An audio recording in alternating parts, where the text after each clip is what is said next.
எல்லோரும் காரில் ஏறு, பைக்கில் ஏறு, மலை ஏறு இதெல்லாம் வந்து ஈஸியாக சொல்லிடுறீங்க. மேபி அதெல்லாம் எனக்கு நல்லா தெரியும் அப்படின்னு சொல்கிறவங்க நிறைய பேர் வீடியோ பார்ப்பீங்க. உங்களால் முடிஞ்ச இந்த வீடியோ அப்படியே பாஸ் பண்ணிவிட்டு இதுக்கு ஆன்சர் பண்ண முடியுமான்னு கொஞ்சம் ட்ரை பண்ணி பாருங்கள். வாங்க வீடியோக்குள்ளே போகலாம். சீக்கிரம் காரில் ஏறு, நமக்கு நேரமாகிறது. சீக்கிரம் காரில் ஏறு, நமக்கு நேரமாகிறது. எப்படி சொல்லாங்க? Get in the car quickly, we are getting late. நமக்கு நேரம் ஆகிறது அப்படிங்கிறத வி ஆர் கெட்டிங் லேட். ஓகேங்களா? நீங்கள் அதிகமாக இந்த சென்டென்ஸ் கண்டிப்பாக நீங்கள் யூஸ் பண்ணணும். ஓகே, டே டு டே லைஃப்பில் அதிகமாக நமக்கு டைம் ஆகுதுன்னு சொல்லி நேரத்தில் பேசுவோம். நீங்கள் வந்து we are getting late use பண்ணுங்கள். ஓகேங்களா?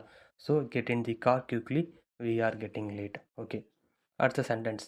அவன் அந்த மரத்தில் ஏறி மாம்பழம் பறித்தான். ஓகேங்களா? அவன் அந்த மரத்தில் ஏறி மாம்பழம் பறித்தான்.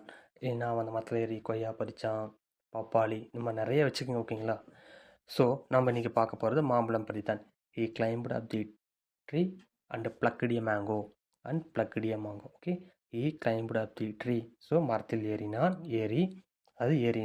and plucked a mango. Okay, அடுத்த சென்டென்ஸ். நான் தினமும் காலையில் 8 மணிக்கு பஸ்ஸில் ஏறுவேன். நான் தினமும் காலையில் 8 மணிக்கு பஸ்ஸில் ஏறுவேன். சொல்லுங்கள் ஃப்ரெண்ட்ஸ், எப்படி சொல்லலாம்? கொஞ்சம் ட்ரை பண்ணி பாருங்கள்.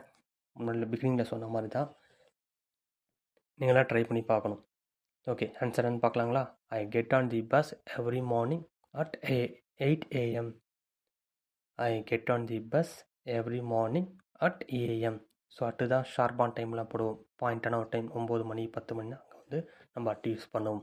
ஓகேங்களா? அடுத்த சென்டென்ஸ்.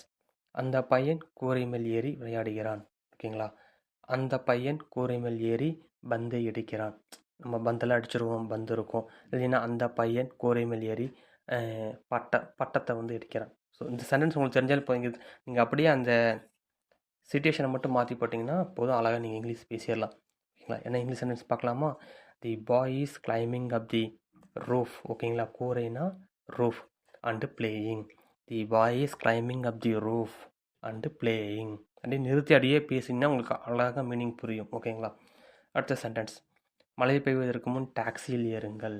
மழை பெய்வதற்கு முன் டாக்ஸியில் ஏறுங்க, பஸ்ஸில் ஏறுங்க, ட்ரெயினில் ஏறுங்க, நிறையா சொல்லுவோம். ஓகேங்களா? ஸோ இது எப்படி சொல்லுங்கிறத கமெண்ட் பாக்ஸில் ஆன்சர் பண்ணுங்கள்.